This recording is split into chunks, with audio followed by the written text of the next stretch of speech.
ଶାଶୁଘର ଆଗରେ ବୋହୂର ଜୁଇ। ଗୁରୁବାର ଶୋଇବା ଘରୁ ମିଳିଲା ଶବ ଉଦ୍ଧାର କରାଯାଇଥିଲା। ଶୁକ୍ରବାର ବ୍ୟବଚ୍ଛେଦ ପରେ ଶାଶୁଘର ଅଗଣାରେ ଜଳିଛି ବୋହୂର ଜୁଇ।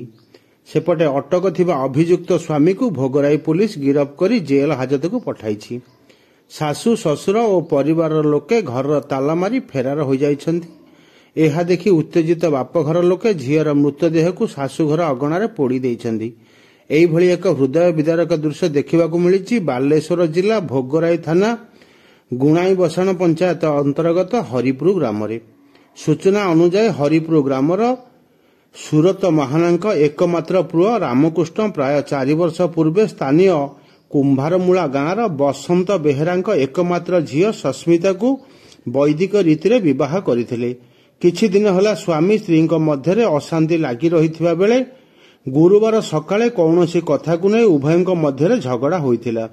ପରେ ବନ୍ଦ କୋଠରୀ ଭିତରେ ସନ୍ଦେହଜନକ ଭାବରେ ସସ୍ମିତାଙ୍କ ମୃତଦେହ ଉଦ୍ଧାର କରାଯାଇ ଜଳେଶ୍ୱରପୁର ଗୋଷ୍ଠୀ ସ୍ୱାସ୍ଥ୍ୟ କେନ୍ଦ୍ରକୁ ନିଆଯାଇଥିଲା। ପରେ ସସ୍ମିତାଙ୍କ ବାପଘର ଲୋକଙ୍କ ଅଭିଯୋଗ କ୍ରମେ ଭୋଗରାଇ ପୁଲିସ ମାମଲା ରୁଜୁ କରିବା ସହିତ ଡାକ୍ତରଖାନାକୁ ଯାଇ ତଦନ୍ତ ଆରମ୍ଭ କରିଥିଲେ।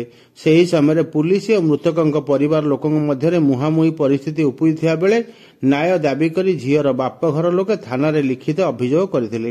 ଏହିପରିକି ମୃତା ସସ୍ମିତାଙ୍କ ସ୍ୱାମୀ ରାମକୃଷ୍ଣ ଭୋଗରାଇ ପୁଲିସ ଥାନାକୁ ନେଇ ଯାଇଥିବା ବେଳେ ପ୍ରତିବାଦରେ ସମ୍ପର୍କୀୟମାନେ ପୁଲିସ ଗାଡ଼ି ଆଗରେ ଶୋଇଯିବା ସହିତ ପରେ ରାସ୍ତା ଅବରୋଧ କରିଥିଲେ।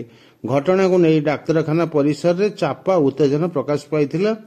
ଗୋଟିଏ ପଟେ ସ୍ୱାମୀ ରାମକୃଷ୍ଣଙ୍କୁ ପୁଲିସ ଗିରଫ କରି କୋର୍ଟ ଚାଲାଣ କରିଥିବା ବେଳେ ଶାଶୁ ଘରେ କେହି ନଥିବା ଦେଖି ବାପଘର ଲୋକେ ସସ୍ମିତାଙ୍କ ମୃତଦେହକୁ ଗାଁ ଲୋକଙ୍କ ସହାୟତାରେ ଶାଶୁଘର ଅଗଣାରେ ପୋଡ଼ି ଦେଇଥିଲେ, ଯାହା ସ୍ଥାନୀୟ ଅଞ୍ଚଳରେ ଚର୍ଚ୍ଚାର କେନ୍ଦ୍ରବିନ୍ଦୁ ପାଲଟିଛି।